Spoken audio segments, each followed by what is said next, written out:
That's what I said if, Chuck. I said if. I don't want to round break, but it's really going to come down to DeAndre Hunter and Cam Reddish. Last year was a fluke. That's it with point nine. He's done it again. They cannot stop. Herder working on Curry on the other end. What is going on, Hawks Nation? Happy Friday, and what a night it was. Opening weekend for us. The season opener, the home opener. I cannot talk. I'm still a little hungover from last night. My girlfriend and I went to the game. It was incredible. Look, I'm still wearing the shirt that they gave us. I'm still wearing it. I didn't take it off when I went to bed. So all in all, fantastic night. 113-87. We put an absolute whooping on the Dallas Mavericks. DeAndre Hunter, Cam Reddish, we put Luka in jail all night. Okay, and we're gonna get to that in just a second. But yeah, what a great night. If you guys follow us on Twitter at HawksFanTV, we literally have shows all week on Twitter Spaces, okay? So if you're not familiar with Twitter Spaces, it's like Clubhouse. It's a social audio drop-in room. So you can, basically we'll go live every single day, every single week, and we'll talk Hawks basketball. We were on it a lot this week leading up to the season.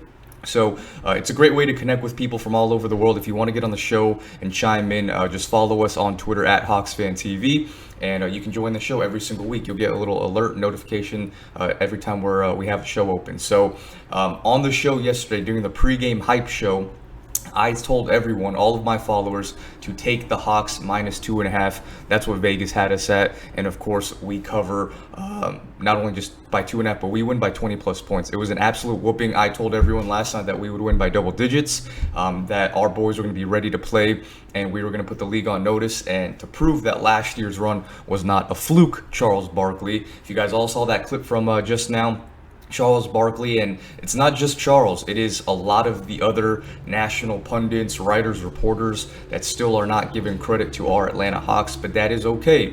That is okay because they will soon realize this year. So we're going to dive into some highlights. We're just going to get straight into the game because it was great. So we'll go ahead and dive straight into the highlights right now and go over some things that were really good. So all in all, it was a great night. The thing that really stood out to me this particular game, this opener, was the defense. Okay, the defense was absolutely just stifling. Defense was on lockdown, and that is greatly in part of DeAndre Hunter being healthy. I think us Hawks fans all saw, how important DeAndre Hunter is, right? DeAndre Hunter, when he's fully healthy, he and Cam Reddish are easily our two best perimeter defenders. DeAndre Hunter is a little bit more versatile because he can guard also not only the wings, but also guard a couple of the forwards as well, the big men. So, there was some blocks where he had on Luka Doncic. He had on a 7-2 Kristaps Porzingis trying to shoot a mid-range. So all in all, it was incredible. Cam Reddish had a fantastic game last night. Nice little drive-in, crafty finish with the left, guys. That was a really impressive finish that I really enjoyed because he can finish with both hands. He's super smooth. We've heard from multiple fans, from myself included, like when Cam can attack the basket, he looks fluid doing it. When he's just slashing and cutting to the rim, he still needs to tighten up that handle because he can get a little careless with that from time to time and turn it over. But he looked really good last night, beating his man off the dribble, attacking the basket, and of course he shot 3 of 4 from 3 last night, 75% from 3. Guys, 75% from 3 is incredible. That is awesome. So 75% from 3. I know a lot of people, especially non-Hawks fans, were talking about, Game 6 Cam Reddish in the Eastern Conference Finals, that was a fluke. He shot 6 of 7, this and that. But no, he had a really good preseason. Now he's showing in the season opener. If he can really prove himself to be an elite 3-and-D player at worst, he's going to get a lot of playing time, boys. But if he can get his dribble and beat his man constantly off the dribble consistently, then woof, again, right here, takes it to the basket. Like Cam Reddish, if DeAndre Hunter didn't steal the show last night with his just all NBA defensive performance, then the player of the game would have easily gone to Cam Reddish, leading scorer of the night in a game that had Trae Young and Luka Doncic. Are you kidding me? I did not have Cam Reddish being the leading scorer in a game that had both of those players on my bingo card last night. And of course, Cam Reddish led the game with 20 points off the bench in only 21 minutes, boys. In only 21 minutes, he looked very impressive. And again, I don't want to overreact because it was just the first game of the season. But woo, guys, I mean, Cam Reddish looked really good last night. Trey, you see Trey hitting a long bomb. Trey didn't have your typical Trey Young-esque game. He only hit 2 threes and only had 19 points, but he affected the game. So impactfully. Okay, sorry, I was still watching the highlights. He impacted the game so well, and this is what he does. When he's not scoring at a super high clip that we're accustomed to seeing, when he's not dropping 25, 30, 35 a night, he impacts winning because of his elite playmaking and facilitating. And this is why I said on Twitter yesterday that this will put him in contention for a top 5 MVP candidate. Because even on nights that he's not scoring super high, he's going to give you 14, 15, 16 assists. He's going to get his teammates involved. Our offense is going to flow because of Trey. We said this in the pregame show, our panel at Hawks Fan TV, that Trey Young, we might see a slight dip in his numbers, point production-wise, not more so than last year. I think he's still going to have at least 25 points a game over the course of a season, but his assist numbers are going to vastly improve. I think he's going to have 11.5 assists for the season, which in my opinion, that's going to be good enough to lead the league in assists. So, off to a great start tonight with 14 assists. And it was still a sloppy game, from the team. We missed a couple of open shots, had a couple of careless turnovers. Again, first game jitters, first game coming back. You expect these types of kinks and things like that. But as the season goes on, this offense is going to look really good. And the defense holding the team, a Mavericks team, to only 87 points that's incredible, guys. Fun fact, the Hawks held the Mavericks to an 83.7 offensive rating last night, which is the lowest rating that they've had since March of 2017 when they played against the Philadelphia 76ers in their home opener. So I don't know if this was a kind of an anomaly, a fluke game from our defense. I'm going to go with the latter. I'm going to say that this is a sign of what's to come. I think this defense is going to be for real. I said all offseason that this team was going to be a top 5 offensive team and a top 10 defensive team as long as our boys stay healthy. We have potentially 3 all-NBA caliber players, all-NBA defensive caliber players. That is DeAndre Hunter, Cam Reddish, and Clint Capella. That's incredible. DeAndre Hunter made a very strong case on national TV last night, saying that he is one of the best perimeter defenders in the league. Again, one game, so I'm sure people are going to be like, oh, Alex, this and that, it's just one game. But DeAndre Hunter's been doing this since he stepped into the league. We've seen him shut down Paul George. We've seen him shut down Kawhi Leonard at times.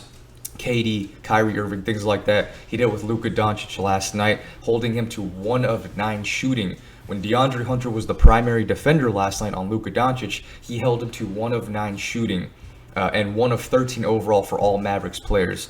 We're actually going to get into a little highlight clip of just DeAndre Hunter, but let's go back to the highlights real quick with this team from the game last night, because it was great. This is pretty much everything that you could have asked for if you're a Hawks fan, right? Every single starter scoring in double digits. Bench performed really well, greatly in part of Cam Reddish, and the defense looked fantastic. DeAndre Hunter also, as much as he had a great game on the defensive end, he had some really good offensive possessions. He was showing what he was doing early last year before he got hurt, beating his man off the dribble and pulling up for that nice little mid-range 2-pointer. He had a couple of those tonight, and they looked really good. Really, really good. Bogey did his thing. As you can see, that was his 3rd 3 of the night. That was his last and final 3. He hit 2 in the first half, and then he hit that 3rd one in the 3rd quarter. JC had a really, really good game, boys. And again, I don't want to overreact, and I'm just going to whisper this into the mic, but JC looks like a very good defender now. All right, I'm going to whisper that, and I'm going to duck down because I don't know if the national folks are going to come at my neck. But JC, he had a really strong preseason on the defensive end. That was the main thing I was looking for. And I said this on our show every single week throughout the preseason. Like, JC's on-ball defense and his just overall defense looks very, very much improved. And he showed that last night.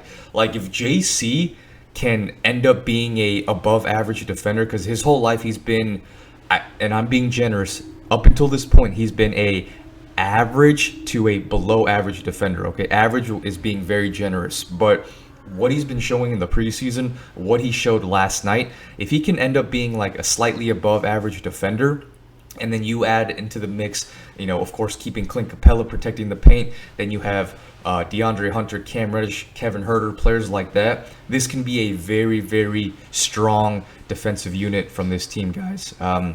The only weak defender really is Trae Young in that starting lineup. Even Bogey is a decent defender. He's a tough guy from Serbia, so even Bogey is a solid defender. Trae Young is the only below average defender, but last night, guys, he was getting scrappy, and that is all we need. He just needs to be scrappy.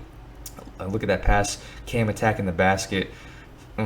Beautiful thing to see. But Trae looked like all we need is effort from our guys, or from Trae. If Trae can just play with that effort, poach the passing lanes, and just play with that chip on his shoulder on the defensive end, this team is going to be really good defensively. So that's the thing I think I'm most excited about, is how good this team defense can be. When you have Clint Capella, who's going to be an All-NBA defensive center, and then DeAndre Hunter and Cam Reddish could honestly make All-NBA defense as well as wings, and then Cam Reddish with his third and final three. Beautiful. And I was at this game, like I said, and fans were starting to leave the game at like the 4 minute mark, because we were just beating the brakes off the Mavericks. That was like the one shot that Luka Doncic hit over DeAndre Hunter, is that clip you just saw. But yeah, and the funny thing, guys, and I'm gonna get into this in just a second here after these highlights, but yeah, all in all, fantastic effort from the team. JC, nice little three. He had a couple of threes last night. He looked really good. JC, I would even argue JC had the second best game last night behind DeAndre Hunter. He just played such a complete game.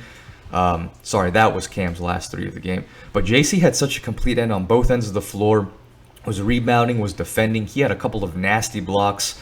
He had one block where he went up and just swiped it out of the midair and just took it down with one hand like a bear grab. Like he just grabbed it with his paw and just brought it down with him, which was incredible. But JC played a really complete game overall.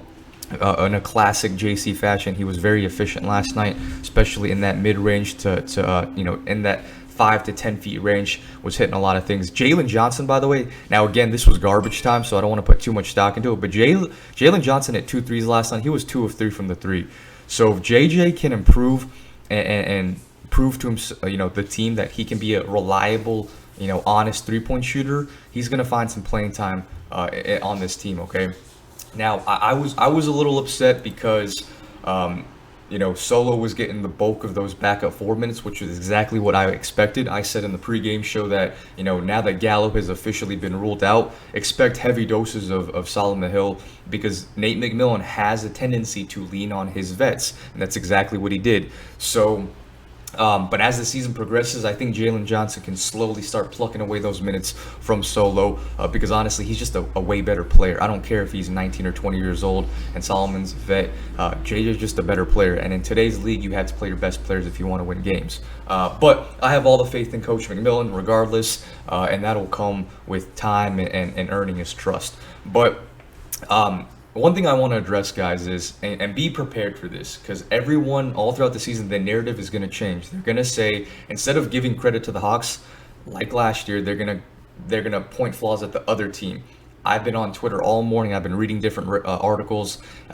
Even the guys at the TNT station, Charles Barkley and Chuck, they were all saying that, the Mavericks roster is so bad, outside of Luka Doncic, they're not going to do this and that, they're so bad. And that was the focus of the conversation. Instead of just giving credit to the Hawks, who were just the superior team, and giving credit to the players, they want to point at the other team and what they did wrong instead of what the Hawks did right. We experienced that all last season in the postseason. The Philly 76ers, they blew up, they imploded, they threw the game, they choked, instead of the Hawks took the game from them and they won.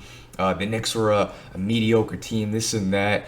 It's just be prepared, guys, because the national media folks, they're still not going to give credit. Unless we win a championship this year, they're still going to find ways to discredit and disrespect the Hawks, but that's okay. They will soon realize. But guys, last night, that was not a fluke. We had Rashad Phillips on the show. We do a post-game show every single night on Twitter Spaces as well. So after every game, we do a little recap. And Rashad Phillips, who, if you guys aren't familiar with him, he's one of the media guys. He's been on Colin Cowherd's show a bunch of times, and he's been one of the people that have been riding with the Hawks since day one. And he said, this is just a glimpse, guys. This is what's to come for the whole season, but not just the rest of this year, but for years and years down the line. This team is equipped to run the league for the next 7-8 years with our core guys intact. And, this is just the beginning. We are about to hit the dawn of the golden age of, Hawks basketball. And it's in this exciting time, guys. Exciting time. I can't wait to see how this rest of the season unfolds. Again, first game against a average team in the Mavericks, maybe even below average. But again, they're still a playoff team. They still have Luka Doncic, and we made them look like a high school AAU team. So let's see how we do against the Mavericks, the Cavaliers tomorrow night. That's our second game in Cleveland. Again, not really the best of teams, but it's going to be on the road. It's their home opener, so you expect them to really come out firing and playing competitively. So let's see how we do in game 2 against the Cavs. We will do another post-game show. I'll probably go on YouTube Live, actually, on Saturday night. So all in all, guys, get ready. This is going to be a fun season, and I can't wait to go on this ride with all of you guys. So let's get it. Go Hawks, and I will see you guys back this Saturday for another kind of a post-game episode after we defeat the Cavaliers. But actually, before I leave, the Cavs low-key have our numbers. Throughout the course of the last couple of seasons, they have given us fits. I think it's just because we just play down to the level of our opponent. But, they play hard every time they play against us, so I'm not expecting us to blow them out by 20-plus points again like we did with the Mavericks. But it could happen. But I'm expecting a closer matchup. It's on the road. But, I'm expecting big things, a big bounce-back game from Trey. Even though Trey didn't have a bad game, he had 19 and 14, which is fantastic. But I expect him to have anywhere from 25 to 30 this second game. And I expect Cam Reddish to continue his progression. I think Cam Reddish is going to follow up with another good game. And this is what we all talked about, guys. Cam Reddish have multiple good games in a row. Because every time we see a really good game from Cam, he comes back down to earth and he has like a 1 of 9 shooting night. And he has a really inefficient bad game. So let's see if he can have a couple of good games back to back, which I think he can. And I'm expecting a big win tomorrow night. So thank you guys for watching today's episode. If you like content like this, hit that subscribe button. We will be here all season long covering the team. Follow HawksFanTV.com as well. We post articles, news, and all that good stuff on the site as well. So thank you guys. Go Hawks, and we'll see you next time.